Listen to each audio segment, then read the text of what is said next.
They're trying to provoke. Bago sasabihin pa ha, eto nakakatawa eh. This goes against the grain of everything that we have been taught in constitutional law. Kaya questionin daw nila yung ginagawa ng majority with respect to the rules. Dahil abuse. Since when has changing the rules been an abuse? Prerogative po yan, exclusive prerogative of either the House or the Senate na palitan ang rules niya. Ngayon, may principle po dyan of justiciability. Hindi ko maintindihan ha. Kasi ang tinuro po sa akin ni Mel Santamaria na hindi niya sinusunod ngayon, kapag ginagawa pa lang ang batas o any amendment of the rules, hindi pa ripe for adjudication yan. You cannot go to the Supreme Court. You can only go to the Supreme Court kapag yung batas ay napasa na or yung rules ay pinasa na ng majority. That's when you question it, if you can question it at all.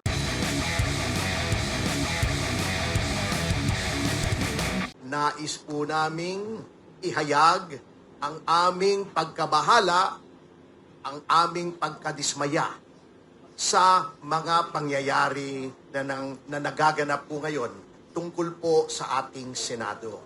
Unang-una pong nais naming kondenahin ay yung suspicious timing ng paghahain ng mga kaso laban sa mga senador na identified sa majority.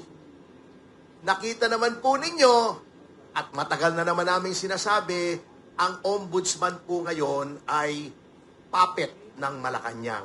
At yan po, araw-araw halos ay napatutunayan. Hindi lamang sa mga pahayag ng ating ombudsman, kundi sa paghahain ng mga kaso. Nakita nyo naman po na bagamat laging nakaamba noon as a veiled threat yung mga kaso laban sa mga ibang senador, noong nagkaroon lamang po ng polarization, ng bagong polarization into majority, new majority, and new minority, biglang sunod-sunod na naghain ng mga kaso. Sinampahan po, o sasampahan pa lamang, hindi ko alam, nasampahan na ba, ng kaso si Senador Marcoleta. Plunder daw, dahil sa kontribusyon. Saan kayo nakakita ang plunder?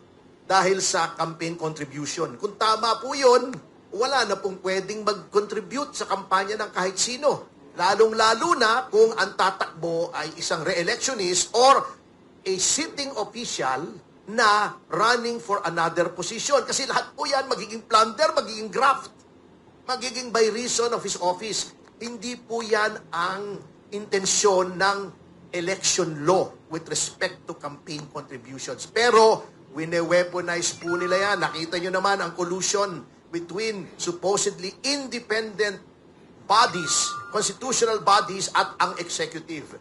Bagamat inabsuelto si Marcoleta ng COMELEC, noong sinabi ng ombudsman na maghahain sila, biglang naghayag si Chairman Garcia ng COMELEC na makikipagtulungan sila sa ombudsman para sa plunder. Number 2, pati ba naman si Robin Padilla kakasuhan ng obstruction of justice? Anong obstruction? At that time, napakalaki ng question as to whether or not yung warrant ay ng ICC ay pwedeng i-implement dito. At mismong ang DILG, mismong ang presidente nagsabi, there is no order to arrest Senator De La Rosa. Eh bakit obstruction nung pinalabas siya kasama ni Robin sa premises ng Senado? Does the left hand not know what the right hand is doing? Anong klaseng? Hindi ko maintindihan kung sinong nagtitimon, parang rudderless boat ang ating pamahalaan. Sasabihin ng presidente, walang standing order to arrest. Sasabihin ng NBI director, aarestuhin namin, nakipag-coordinate sa former Senate President. Hinabol si Bato, walang standing order to arrest. Ano ba yung standing order? Habulin si Bato? Yun ang order, habulin nyo. Makipaghabulan kayo kay Bato. Tapos sasabihin ng DILG, walang standing order. Then you have the DOJ telling the PNP to have a manhunt. Kailan naging under ng DOJ ang PNP? Ang gulo po ng ating gobyerno. Number 2, we denounce in the strongest possible terms in the known universe yung threat ni Senador Lacson na perpetual ba? Ano ba yung term na ginamit niya? Forever walk out. Ang dami-dami na po. I was here last Wednesday as a demonstration of support ng PDP kay Senator Amy Marcos. Although, ang instruction sa akin, huwag ka na magsalita, just show yourself there na naka-PDP ka at to convey the unspoken message that PDP is behind the efforts of Senator Amy Marcos. Kaya nandyan lang po ako. When asked to speak by Senator Amy, I respectfully declined. Kasi meron na nga tayong press con. Pero we support Senator Marcos and we support the majority and we denounce the majority for their obstructionist acts of throwing a monkey wrench into the legislative process. Ibig niyong sabihin, pagka ang minority ay hindi nila makuha ang kanilang gusto, sisirain nila, wawasakin nila yung legislative process by depriving the Senate of a quorum. Hindi ba sila'y hinalal ng milyon-milyon para maging kinatawan? How can you represent the people if you're walking out? How can you discharge legislative functions if you're walking out? Of course, may mechanism. Ang tingin ko dyan, they're trying to force the issue eh. Kasi, under Senate rules, under the rules of any legislature, hindi mo pwedeng i-deprive ng quorum forever ang legislatura. The Senate President, in the case of our Senate, may order the Senate Sergeant at Arms to arrest and bodily bring any member. At kung gagawin mo yon, they're trying to provoke. Bago sasabihin pa ha, eto nakakatawa eh. This goes against the grain of everything that we have been taught in constitutional law. Kaya questionin daw nila yung ginagawa ng majority with respect to the rules. Dahil abuse. Since when has changing the rules been an abuse? Prerogative po yan, exclusive prerogative of either the House or the Senate na palitan ang rules niya. Ngayon, may principle po dyan of justiciability. Hindi ko maintindihan ha.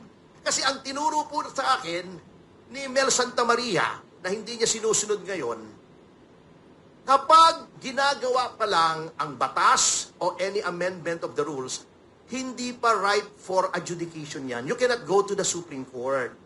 You can only go to the Supreme Court kapag yung batas ay napasa na or yung rules ay pinasa na ng majority. That's when you question it. If you can question it at all. Dahil exclusive yan. Hindi pa sinabi ni Tito Soto, do you see how hypocritical these people are?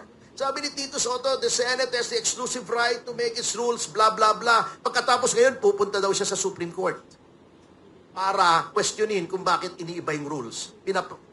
Gusto niya, noon, ayaw niyong makialam ang Supreme Court, noong in-invalidate yung impeachment, ngayon gusto niyong makialam ang Supreme Court.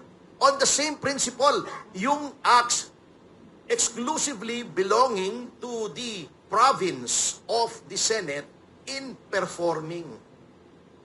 Good luck after insulting the Supreme Court, after saying that the members thereof are ignorant, etc. Pupunta ka ngayon sa Supreme Court, good luck.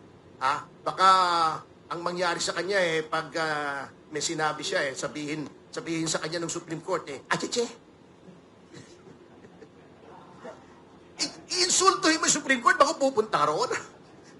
Sinasabi pa nila, may nagsabi sa akin, pwede daw hindi sundin yung order ng Supreme Court. Bakit pupunta ka sa Supreme Court? Diba? How hypocritical these people are. Noong panahon ni Trillanes na nakukulong, gusto nila remote participation. Noong panahon ni De Lima nakakulong, remote participation. Ngayon, ayaw nila. And then, someone will say na, minamadali nyo ba ito? Dahil may makukulong na sa inyo? What a thing to say to your colleagues. That's the problem of electing characters to the Senate. Diba? I will just vary the old saying, diba? When you